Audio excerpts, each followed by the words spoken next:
dari ketua Pak ya. PGRI. Ketua dulu kami ketua PGRI Kota Pontianak. Kami persilakan Pak Bola.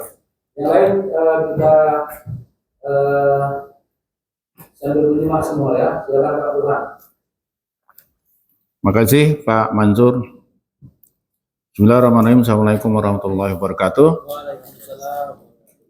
Alhamdulillah, salatu wassalamu ala rasulillah Sayyidina Muhammadin Abdillah wala haula wala quwata illa billah. Yang kami muliakan serta kami hormati anggota DPRD Kota Pontianak dalam hari ini. Saya belum hafal juga jabatan-jabatan yang ada di sini nih, apakah ketua, wakil ketua DPRD atau ketua komisi. Ketua komisi 4 beserta anggotanya. Malu berumur 3 bulan nih, biasa saya sudah ngapalnya tuh kalau udah sering ketemu.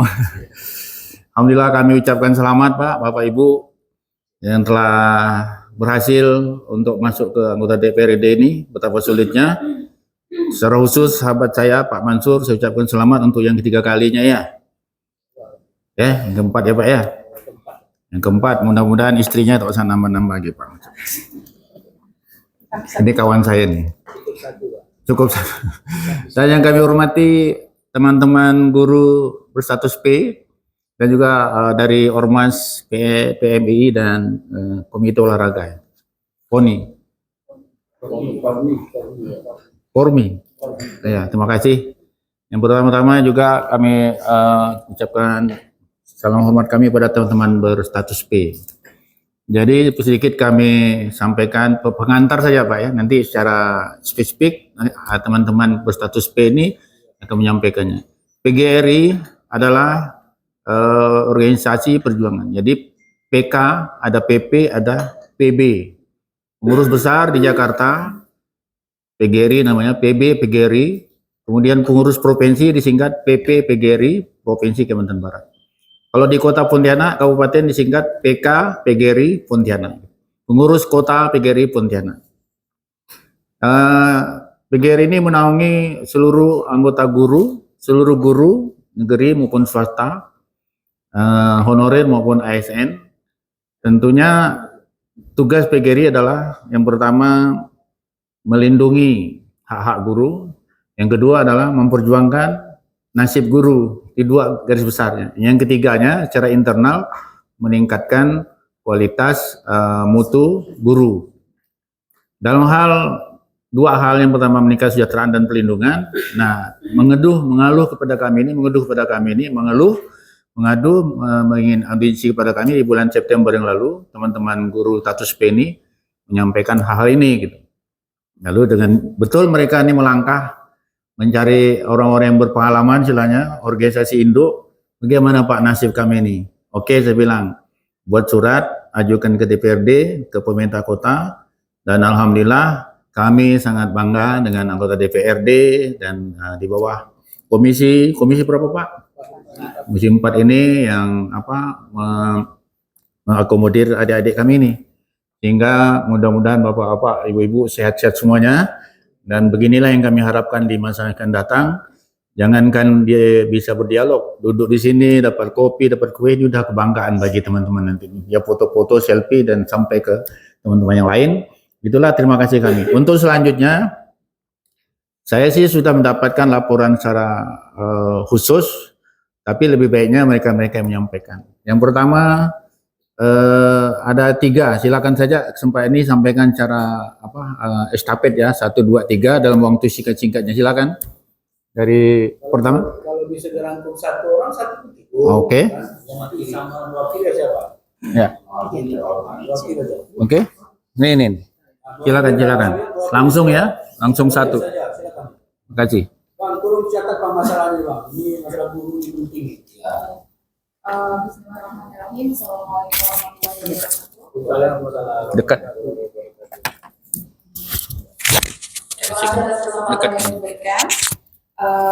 Izin ya teman-teman untuk mewakili, dan sekiranya ada yang nanti kurang tepat, teman-teman boleh menyampaikan atau menegur saya gitu. Nah, berangkat dari sini dulu ya Bapak Ibu. Kami ini mendapatkan surat begitu atau edaran tentang kesimpulan rapat kerja Komisi 2 DPR RI dengan Menteri Pendayagunaan Aparatur Negara dan Reformasi Birokrasi Senin 10 April 2023. Intinya, Dalam surat tersebut dikatakan bahwa menerapkan prinsip keadilan, kompetitif, dan memberikan kesempatan yang sama bagi seluruh warga negara untuk menjadi ASN. Pada pengangkatan ASN pada tahun 2024 ini, kami membaca bahwa ada skala prioritas dalam pengangkatannya. Satu diantaranya adalah skala paling prioritas itu adalah guru-guru, yaitu XTHK 1 dan 2, ya Pak. Kemudian itu adalah guru-guru yang jauh sebelumnya sudah pernah mendaftar ASN dan belum juga lulus. Kemudian di situ ada guru yang sudah terdaftar di BKN. Itu pendataan pada tahun 2022. Jadi minimal 2 atau 3 tahun mengajar, kemudian masuk database BKN, sehingga pada kesempatan ini mendapatkan prioritas. Nah, selanjutnya ada guru-guru yang sekarang itu guru yang sudah minimal 2 tahun mengajar. Begitu. Nah, selanjutnya adalah guru yang berserdik. Dan paling akhir itu adalah guru swasta. Nah, kemudian Bapak, di lapangan kami temui bahwa ternyata guru-guru swasta itu tidak bisa mendaftar. Benar ya, Ibu ya? Guru swasta tidak dapat mendaftar pada periode ini. Dalam artian kami kecewa sebagai guru swasta begitu. Kenapa sistem merit tadi itu kok kami tidak dapat berpartisipasi gitu. Selanjutnya terkait dengan guru di sekolah negeri itu tadi minimal mengajar itu 2 tahun. Ternyata banyak ditemukan kasus beliau-beliau itu merasa sudah lebih dari 2 tahun mengajar, tapi ternyata masa kerjanya terpotong begitu, sehingga tidak dapat ikut dalam persaingan seleksi PNS pada tahun ini atau seleksi ASN pada tahun ini. Di sini ada beberapa orang, diantaranya ibu yang di belakang saya itu ketika pendaftaran itu kan dibagi menjadi 2 gelombang. Pada gelombang pertama, beliau itu sudah memastikan bahwa beliau bisa ikut mendaftar pada gelombang kedua karena masa kerjanya sudah cukup. Tapi ternyata ketika sudah buka gelombang kedua, tiba-tiba masa kerjanya tidak cukup dan tidak dapat mendaftar. Nah, saya rasa ini adalah masalah. Hilanglah hak beliau untuk ikut bertanding begitu. Untuk ikut dalam kontes penerimaan ASN pada periode yang ini. Selain itu, Bapak dan Ibu, tanpa menghilangkan penghormatan kita kepada guru-guru yang sudah lama mengabdi kepada negara gitu ya, kepada pendidikan untuk mencerdaskan anak bangsa, sudah banyak guru-guru kita yang sudah berumur, yang bahkan kemarin itu sebenarnya ikut hadir di sini, beliau itu sudah 20 tahun mengajar. Beliau itu memang dari swasta benar, tapi beliau juga ingin loh berpartisipasi begitu, ingin juga jadi ASN. Nah, beliau seperti ini. Tahun lalu kenapa nggak ikut? Karena belum ada panggilan jiwa begitu ya untuk ikut. Tapi beliau ingin ikut di periode yang ini, tapi ternyata formasinya tidak ada, begitu. Nah, itu kan juga menjadi masalah tersendiri. Kalau seandainya formasinya tetap ada, guru-guru yang hebat itu tetap akan bisa bersaing begitu, tapi nyatanya tidak ada. Nah, jadi kami di sini Bapak dan Ibu, kami ingin meminta diberikan kesempatan yang sama. Sesuai dengan sistem tadi, dikatakan bahwa semua warga negara itu berhak untuk mendaftar begitu, untuk bersaing menjadi ASN. Jadi mohon agar guru swasta dan juga guru negeri itu dipandang sama. Begitu Bapak Ibu kira-kira. Teman-teman bagaimana? Matikan.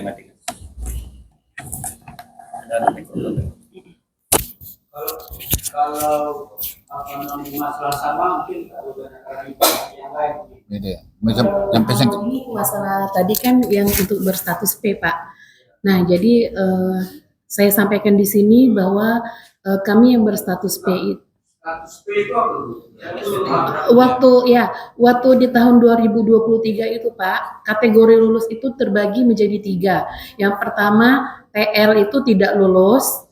Kalau PL itu lulus passing grade dan mendapatkan penempatan. Kalau P itu adalah passing grade lulus tapi tidak mendapatkan penempatan. Nah, jadi passing grade itu nilai ambang batas, Pak. Nilai ambang batas ujian. Iya. Nah, jadi tentunya kami merasa aneh dengan pendaftaran pada tahun ini, Pak. Karena kami yang berstatus P setidaknya pada tahun ini menjadi prioritas mereka gitu, Pak. Karena nilai kami sudah di ambang batas, hanya tinggal menunggu penempatan seperti itu, Pak. Nah, jangankan untuk untuk diangkat atau untuk mendapatkan penempatan. Kami untuk mendaftar saja di tahun ini tidak bisa, Pak. Dan itu berlaku untuk status P baik negeri dan swasta. Nah, maka dari itu, Pak, kami juga mencoba melakukan audiensi ini, mungkin ada setidaknya bisa ada titik terang dari nasib kami, Pak, karena untuk kita bersaing lagi untuk mau kembali untuk kita tes itu tidak ada kesempatan, Pak. Sementara kalau menurut Dirjen ya, itu pengangkatan itu THK 2 itu tahun 2021 bagi guru-guru yang belum diangkat, Pak. Nah, untuk di Kota Pontianak sendiri itu khususnya untuk pengangkatan yang seperti itu, Pak, di tahun 2021 itu tidak ada. Baru kita yang status P inilah yang tahun pertama kita ada seleksi P3K dengan status P dan TL seperti itu, Pak. Di tahun 2022 ada pengangkatan itu berdasarkan dengan kriteria penilaian dari pengawas dan kepala sekolah. Nah, jadi mungkin beliau lupa dengan sejarahnya bahwa di Pontianak ini pada tahun 2021 itu sudah tidak ada di Pontianak ini, Pak. Yang ada adalah di tahun 2023 ini, Pak. Ya, sekian, terima kasih. Bila taufiq wal hidayah. Wassalamualaikum warahmatullahi wabarakatuh.